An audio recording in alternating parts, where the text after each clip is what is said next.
The winds still carry the acrid scent of shattered earth, where the clash between Ji Ning and the Abyssal Sect left jagged scars across the valley of the thousand peaks. Even now, the rivers of crimson refuse to settle, and whispers of betrayal echo among the broken pines. In Martial God Asura, Chapter 235, Chapter 236, secrets long buried stir once more, and the very heavens seem to hold their breath. Who will rise from the ashes of this ruin, and who will be consumed by shadows that hunger for power? Prepare, for the next step in this legend may fracture everything you thought certain. In the cold mist of the Azure province, a faint tension lingered like steel on the edge of a sword. Legend spoke of moments where life itself became a bargaining chip, and in one such instant, fate had cast its die. Ah, if he truly risked himself for me, then my sacrifice was not in vain, Qi Fengyan whispered, his voice barely cutting through the still air. Yet beneath his relief lingered a gnawing worry. If Chu Feng were to fall now, it would be a tragedy of unparalleled waste. Turning his gaze to the cloth-clad elder beside him, Qi Fengyan's eyes shimmered with both plea and hope. Is there truly nothing you can do? He asked, the weight of desperation pressing into every syllable. The elder's eyes, sharp as frost, pierced him in response. Did you truly give your life for him? He said, his voice firm and unyielding. You dangled death before me, knowing I could not ignore it. You gambled with your life, counting on my mercy. Then, with a softer yet resolute tone, he added, O Fengyan, in all of Azure Province, you alone are my friend. Do not allow a mere boy to shadow the bond we share. With that, a gentle pat on Qi Fengyan's shoulder was the only farewell, and the elder retreated to the sanctuary of his temple, leaving only the echo of his wisdom behind. Qi Fengyan stood, a bitter smile curling at the corners of his lips. He understood the depth of those words. To even converse as equals with the elder was an honor in itself. To ask for aid was beyond his reach. Young man, he murmured toward the direction Chu Feng had vanished, may fortune and destiny favor your hands. May your strength alone carve a path out of this peril. And so, with heavy heart, he returned to the temple. Far atop a jagged mountain, Chu Feng confronted the tempest of his own making. The wind howled, and the peaks themselves seemed to shiver in anticipation. With careful hands, he began to weave the spirit formation, striving to condense a protective badge strong enough to bear the crushing pressure of the formation, his brows knitted tight with concentration. It resists me, too complex, he muttered. The methods of the Blue Cloak World Spiritists were arcane and alien, a labyrinth of precision that defied his Gray Cloak training. Chu Feng, persevere. Eggy's voice came, tender yet urgent. I know you grasp the method, yet your formation is not yet refined. But I have faith. You must press on, or not only your life will be forfeit, mine shall be as well. Helplessness weighed on her too. Even if she could merge with Chu Feng, her power alone could not manipulate the spirit formation. She could lend her strength to his defense, but the art of condensation was his burden alone. I cannot fail, Chu Feng breathed, his voice a whisper to the storm around him. There is too much unfinished, and I will not let Eggy perish by my side. Her words ignited a fire within him, a force he could not name, a surge that defied his own exhaustion. He drew in nothing but sheer will and began to lay the formation with every fiber of his being. Hours passed in silence, the air around him thick with the weight of trial, breathless, unyielding. His resolve alone tethered him to life. His face had grown pale as porcelain, yet his gaze burned with a fierce light. Layer by layer, his spirit energy intertwined with the formation, intricate and deliberate. Then, at last, a brilliant heat spread outward as the formation solidified. 4 symbols converged, shrinking into a small, exquisite badge. Translucent as crystal, yet brimming with the raw power of spirit formations, it glowed with a silent majesty. In that instant, the oppressive pressure vanished like mist before the morning sun. Chu Feng had triumphed. Chu Feng, you did it! You've truly done it! Eggy cried, her joy a tangible force in the world's spirit space. She leaped and spun, laughter ringing through the ethereal realm.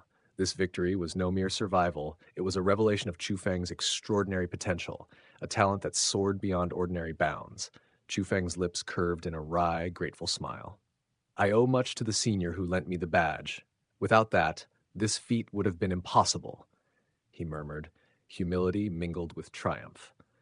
Now, armed with the Spirit Formation badge, Chu Feng moved through the Valley of Hundred Bends as if it were a realm made for him alone. No longer sharing its treasures with others, he claimed the profound medicines, the fragrant meats, the sweet spring waters, each delighting him in turn. Yet even amidst abundance, the divine lightning within his body reminded him of the limits of mortal cultivation. Half a year passed, and he rose to the seventh level of the Origin Realm, a modest gain, yet enough to place him among the formidable. Only those at the fourth level of the Profound Realm could now contend with him, a threshold that rendered Gong Luyun no threat he could not meet. Eggy, however, remained at the first level of the Profound Realm, unable to absorb the potent source energies. Yet she did not resent him. Instead, she urged him to train, knowing that the battle ahead required every ounce of preparation. As days waned toward the arranged confrontation, Chu Feng made the decision to leave the valley. The coming clash would not be simple.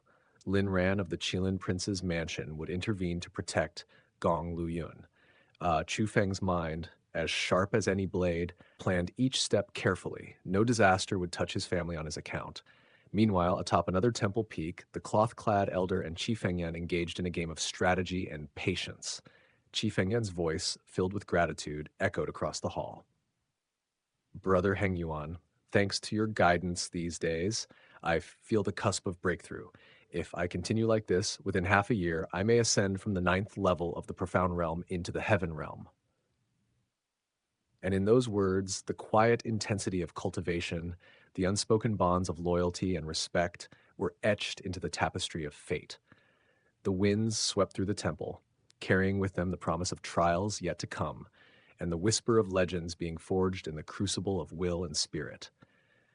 In the hushed stillness of the Azure Province, a tale of destiny and hidden brilliance began to stir, one that would ripple through the 9 provinces and beyond.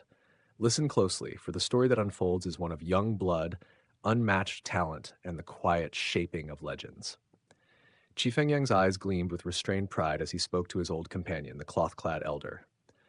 Brother Fengyan, I owe you a debt of gratitude for all the years you've watched over me in the Azure Province. Our bond makes such words almost unnecessary. His voice carried a mixture of respect and lingering pride. The elder's lips curved into a knowing smile. But as the chief of the Qi clan, and with your position in the Qilin Prince's mansion, are you certain there will be no trouble when you step away from the mansion's shadow for so long? The question lingered in the air like a challenge wrapped in silk. Qi Fengyang's chest swelled with certainty. Once I ascend to the Heaven Realm, I will stand shoulder to shoulder with the lords themselves. Even if the Lin clan or that old schemer suppresses my Qi clan during my absence, when I return, they will have no choice but to bow. The elder shook his head slowly, a trace of melancholy in his smile. The Heaven Realm is no longer a mere legend across the 9 provinces. Yet in your Azure Province, only the Lord of the Qilin Prince's mansion and the head of Lingyun's school have touched that realm. No wonder this province has waned, now the weakest among the 9 provinces.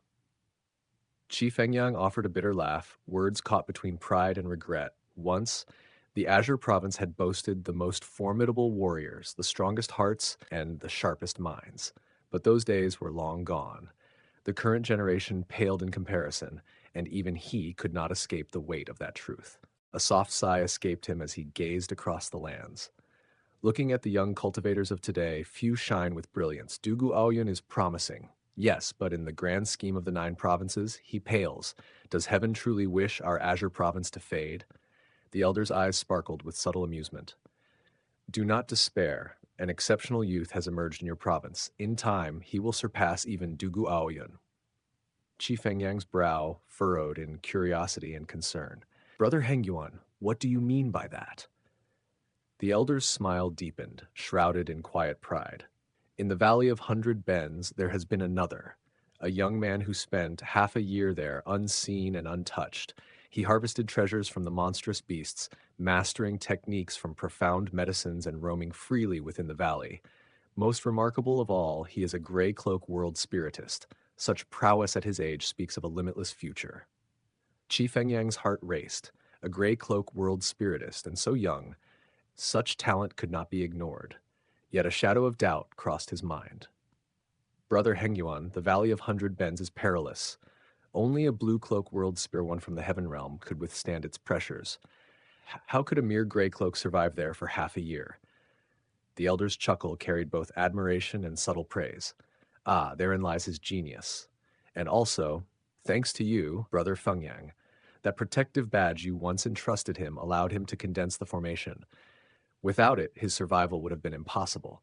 Yet he achieved it, something extraordinary for someone so young. Realization struck Qi Fengyang like lightning. You mean that young man, the one who survived the Valley of Hundred Bends, is Chu Feng? His voice trembled with excitement and awe. The elder inclined his head. Naturally, it was he. Qi Fengyang's mind raced, piecing together the puzzle. A rare genius indeed. No wonder he could inherit the legacy of the Imperial Sky Sage. That day, my actions were right. He truly is exceptional. The elder's tone turned solemn, weaving caution into admiration. Yet, this boy faces imminent peril. A life and death duel approaches, and his opponent is the son of Black Tortoise City's lord, deeply favored by Lin Ran of your Keelan Prince's mansion. In nurturing him, much of the mansion's resources have been expended. Despite his talent, he has no foundation in the Azure province. Luck alone may not shield him. Qi Fengyang's fists clenched, his eyes narrowing with determination. Brother Hengyuan, Go, the elder interrupted, understanding without words. You desire a worthy successor for the Azure province. This boy is worthy of your guidance. A smile broke across Qi Fengyang's face as he clasped his hands in deep respect. Brother Hengyuan, thank you for sparing his life. I accept your gift on his behalf. As Qi Fengyang departed, the cloth-clad elder stood solemnly atop the mountain peak, gazing into the distant horizon, worry etched deep lines upon his face. 6 years have passed, and yet you have not appeared. A divine body should not remain hidden so long. Has some calamity befallen you? His thoughts drifted back to that fateful night 6 years prior, when a 9-colored divine lightning streaked across the heavens, shaking the continent to its core. Tens of thousands of dynastic experts from the Zhang dynasty descended upon the Azure province, seeking the divine body, only to return empty-handed. And so, the winds of fate continued to stir, carrying whispers of a restless youth and the distant echoes of a legend yet to fully awaken.